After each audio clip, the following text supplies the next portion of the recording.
من شرور أنفسنا ومن سيئات أعمالنا من يهده الله فلا مضل له ومن يضلله فلا هادي له ونشهد أن لا إله إلا الله وحده لا شريك له ونشهد أن سيدنا وسندنا مولانا محمدا عبده ورسوله أما بعد فقد قال الله تبارك وتعالى في القرآن المجيد والفرقانه الحميد ألم تر إلى الذين خرجوا من ديارهم وهم ألوف حذر الموت فقال لهم الله موتوا ثم أحياهم إن الله لذو فضل على الناس ولكن أكثر الناس لا يشكرون۔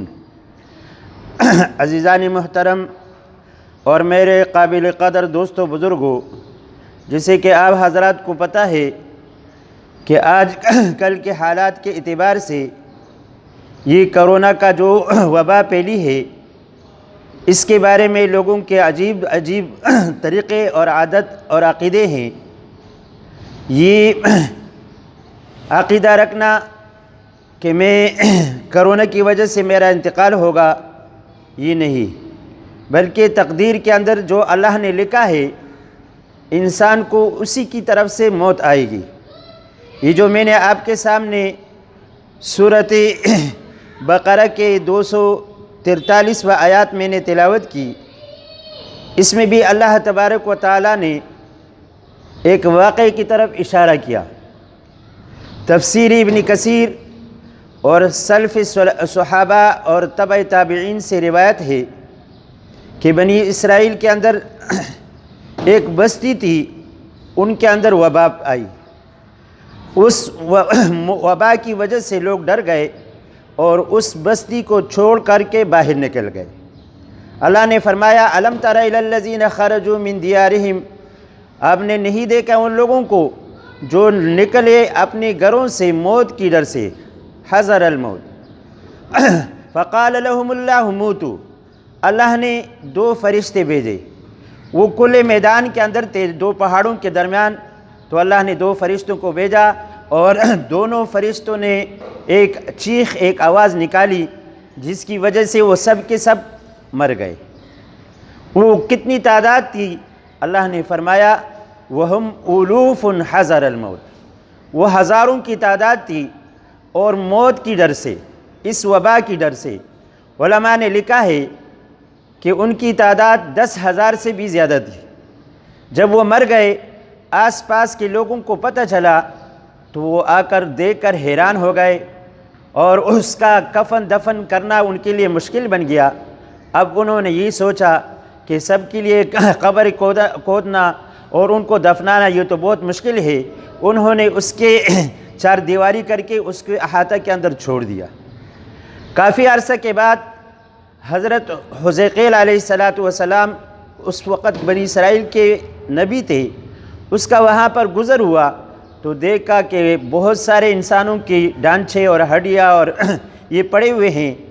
انہوں نے اللہ سے درخواست کی، اللہ نے فرشتہ نازل فرمایا اور فرمایا کہ یہ ایسے ہی بستی والے تھے، یہ وبا کی ڈر سے، موت کی ڈر سے وہاں سے نکلے تھے، اللہ تعالیٰ نے ان کو سب کو موت عطا کی۔ تو انہوں نے اللہ سے دعا کی کہ یا اللہ ان کو زندہ کر۔ اللہ تبارک و تعالیٰ نے حضرت حزقیل علیہ السلام سے فرمایا کہ آپ ان کو خطاب کرے، ان ہڈیوں کو، یا ایھا العظام البالیہ ان تجتمعی ان اللہ یأمرک ان تجتمعی، اے ہڈیوں، بوسیدہ ہڈیوں، اللہ تبارک و تعالیٰ تمہیں حکم کر دیتا ہے کہ تم ایک جگہ جمع ہو جاؤ۔ تو جس انسان کی جو ہڈی تھی وہ جمع ہو گئی اور اللہ تعالیٰ نے گوشت کو بھی حکم دیا، وہ گوشت بھی آ گیا اور سارے کے سارے زندہ ہو گئے۔ اسی کا ذکر ہے حذر الموت فقال لهم اللہ موتوا ثم احیاہم، پھر اللہ نے فرمایا کہ تم زندہ ہو جاؤ۔ بے شک اللہ تعالیٰ بڑے فضل والے ہیں لوگوں پر، لیکن اکثر لوگ اللہ کا شکر ادا نہیں کرتا۔ یہ موت جو ہے یہ ایسی چیز ہے کہ اس کا کسی کو پتہ نہیں ہوتا۔ قرآن کریم کی آیات کریمہ ہے ان اللہ عندہ علم الساعہ، کہ 5 چیزیں جو ہیں ان کا علم اللہ کے پاس ہے۔ ان 5 چیزوں میں سے ایک قیامت، کہ قیامت کب آئے گی یہ کسی کو پتہ نہیں۔ انسان کب مرے گا یہ بھی کسی کو پتہ نہیں۔ بِأَيِّ أَرْضٍ تَمُوتُ، کون سی زمین پر مرے گا یہ بھی کسی کو پتہ نہیں۔ اور موت ایسی چیز ہے کہ اللہ نے اس کو یقین فرمایا، قرآن کریم میں فرمایا حَتَّى يَأْتِيَكَ الْيَقِينُ، یہاں تک کہ تمہیں موت آ جائے۔ موت ہر ایک کو آنا ہے۔ اگر تم موت سے بھاگنا چاہتے ہو، سورۃ جمعہ کے اندر اللہ تعالیٰ نے فرمایا قُلْ إِنَّ الْمَوْتَ الَّذِي تَفِرُّونَ مِنْهُ فَإِنَّهُ مُلَاقِيكُمْ، اگر تم موت سے بھاگو گے تو اللہ تبارک و تعالیٰ تمہیں موت عطا کر دے گا، موت سے کوئی بھاگ نہیں سکتا۔ یہاں تک کہ رب کریم کا ارشاد ہے أَيْنَمَا تَكُونُوا يُدْرِككُمُ الْمَوْتُ، جہاں بھی کہیں ہو تمہیں موت آئے گا۔ اور موت کب آئے گا؟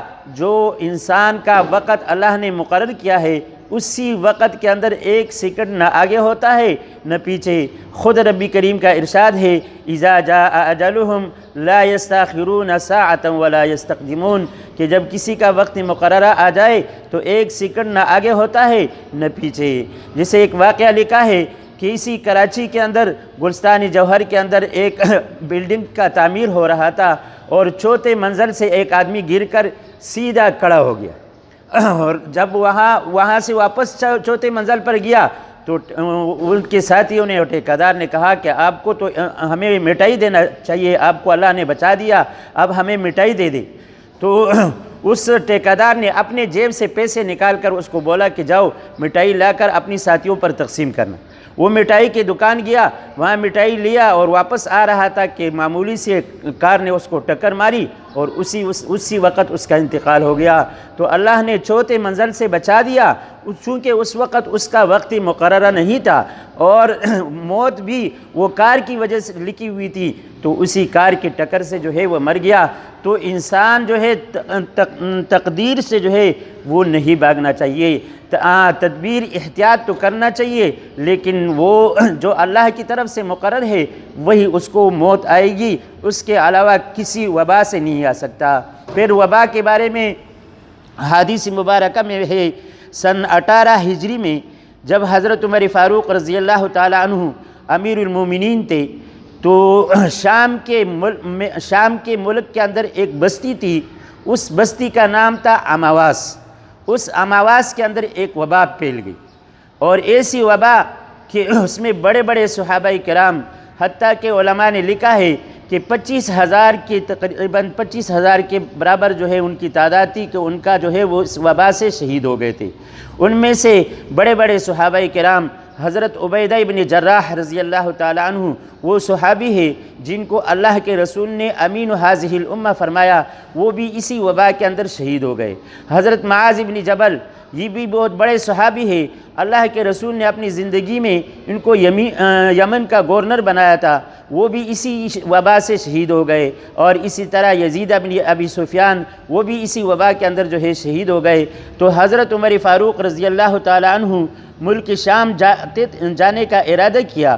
وہ جب وہاں مدینہ سے روانہ ہوا اور ملک شام کے قریب ایک بستی تھی، وہاں پہنچا تو ان کو پتہ چلا کہ وہاں پہ ملک شام کے اندر جو ہے بہت بڑی وبا پھیلی ہوئی ہے۔ صحابہ کرام کو جمع کیا، ان سے مشورہ کیا کہ کیا کرنا چاہیے۔ تو صحابہ کرام میں سے بعض نے کہا کہ جانا چاہیے، بعض نے کہا کہ نہیں جانا چاہیے۔ تو حضرت عمر فاروق رضی اللہ تعالیٰ عنہ نے جن لوگوں نے کہا نہیں جانا چاہیے ان کے مشورے پر عمل کیا۔ اس وقت عبد الرحمن بن عوف رضی اللہ تعالیٰ عنہ وہ باہر کہیں گئے ہوئے تھے، اور جب واپس آئے تو جب ان کو پتہ چلا کہ ایسا واقعہ ہوا تو انہوں نے اللہ کے رسول کی ایک حدیث سنائی کہ اللہ کے رسول کا فرمان ہے کہ جس جگہ وبا پھیلی ہو وہاں نہیں جانا چاہیے، اور جس جگہ وبا پھیلی ہو وہاں سے بھاگنا بھی نہیں چاہیے۔ یہ اس لیے کہ اس کے اندر علماء نے لکھا ہے بہت سارے حکمتیں ہیں۔ ایک آدمی کا وقت مقرر ہو گیا ہوگا اور وہ وہاں پر پہنچ کر اس کا جب انتقال ہو جائے اس وبا سے، تو لوگ یہ سمجھیں گے، خود وہ مرنے والا بھی سمجھے گا کہ اگر میں یہاں نہیں آتا تو میں زندہ ہوتا، حالانکہ ان کا وقت جو ہے مقرر تھی اور اسی بیماری سے ان کو انتقال ہونا تھا، وہ وقتی مقررہ کے مطابق جو ہے اس کا انتقال ہو گیا۔ لیکن لوگ پھر یہی سمجھیں گے کہ یہ اگر وہاں نہ جاتا یا وہاں نہ ہوتا تو اس کو جو ہے موت نہ آتی۔ تو اس وجہ سے یہ انسان کا جو ہے تقدیر کے اوپر عمل کرنے میں کوتاہی آ جاتی، تو اس وجہ سے اللہ کے رسول نے فرمایا کہ وہاں نہیں جانا چاہیے اور وہاں سے بھاگنا بھی نہیں چاہیے، اس لیے کہ موت سے کوئی نہیں بھاگ سکتا۔ جو وقت اس کا مقرر ہے وہ اس کو وہی موت آئے گی۔ ہاں، اگر اس کا کوئی ضروری کام ہے اور اس کا عقیدہ صحیح ہے کہ موت اور حیات یہ اللہ کے قبضہ قدرت میں ہیں، میں صرف اپنے کام کے لیے جا رہا ہوں، تو اس کام کے لیے جانا، اس کو وہاں سے جانا اس کی اجازت ہے۔ اسی طرح اگر وہاں کسی کا کام پڑ گیا اور اس کا جو ہے یقین یہ ہے کہ موت اور حیات اس کا مالک اللہ ہے، یہ کسی وبا کی وجہ سے نہیں ہو سکتی، تو اس کو بھی وہاں پر جانا چاہیے۔ یہ باقی جو ہے یہ جو وبا پھیلی ہوئی ہے، اس سے یہ اللہ کی طرف سے ایک جو ہے کافروں کے اوپر جو ہے ایک قسم کی عذاب ہے، اور مسلمانوں کے لیے یہ ایک قسم کی رحمت ہے۔ اللہ کے رسول نے فرمایا کہ جس آدمی کے اوپر جہاں وبا پھیل گئی اور اس نے صبر کیا اور وہاں سے بھاگا نہیں اور یہ سمجھا کہ یہ اللہ کی طرف سے ہے اور میرا موت وہاں پر مقرر ہو گیا ہوگا، اور صبر کیا، پھر اسی وبا سے اس کی موت آ گئی، تو ان کو شہید کہا جاتا ہے۔ اسی وجہ سے حضرت عبیدہ بن جراح رضی اللہ تعالیٰ عنہ کو جب حضرت عمر فاروق نے خط لکھا کہ آپ یہاں سے میرے خط پڑھ کر جو ہے فوراً واپس مدینہ آ جائے، مجھے آپ سے بالمشافہ ایک کام کرنا ہے، اور آپ خط رکھ کے نہیں بلکہ خط پڑھ کر فوراً آ جائے، تو حضرت عبیدہ بن جراح رضی اللہ تعالیٰ عنہ کو پتہ چلا کہ حضرت عمر فاروق کا مقصد یہ ہے کہ میں اس وبا سے بچ جاؤں۔ فرمایا کہ میں ایسا نہیں کر سکتا، اگر میرا موت ادھر لکھا ہوا ہے تو میں یہی مروں گا، اور چنانچہ اسی وبا سے ان کی جو ہے شہادت واقع ہو گئی۔ اسی وجہ سے حدیث میں آتا ہے، حضرت عائشہ رضی اللہ تعالیٰ عنہ فرماتی ہے کہ میں نے اللہ کے رسول سے پوچھا کہ جو وبا کے سے مر جائے اس کا کیا مقام ہے، تو اللہ کے رسول نے فرمایا کہ اگر وہ وبا کی جگہ پر رہے اور صبر کرے، اور صبر کرنے کے بعد اس کو اسی وبا سے موت آ گئی، تو وہ شہید کے حکم میں ہیں۔ اس وجہ سے اس سے اگر آدمی صبر کر کے اسی وبا سے اس کا انتقال ہو گیا تو وہ شہید کے حکم میں ہیں۔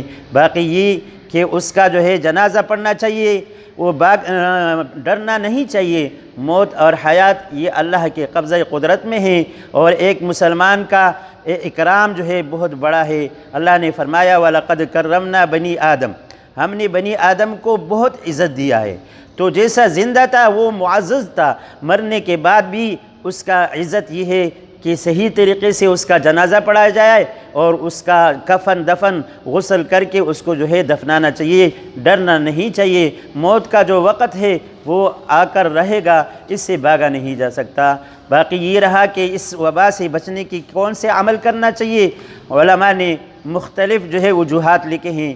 بعض نے کہا کہ آیات کریمہ لا الہ الا انت سبحانک انی کنت من الظالمین، اور بعض نے کہا کہ اللہ کے رسول صلی اللہ علیہ وسلم کی حدیث ہے کہ جو آدمی صبح شام 3 مرتبہ یہ دعا پڑھے بسم اللہ الذی لا یضر مع اسمہ شیء فی الارض ولا فی السماء وهو السمیع العلیم، تو اللہ تعالیٰ ہر قسم کے وبا سے، ہر قسم کی مصیبت سے، پریشانیوں سے محفوظ رکھتے ہیں۔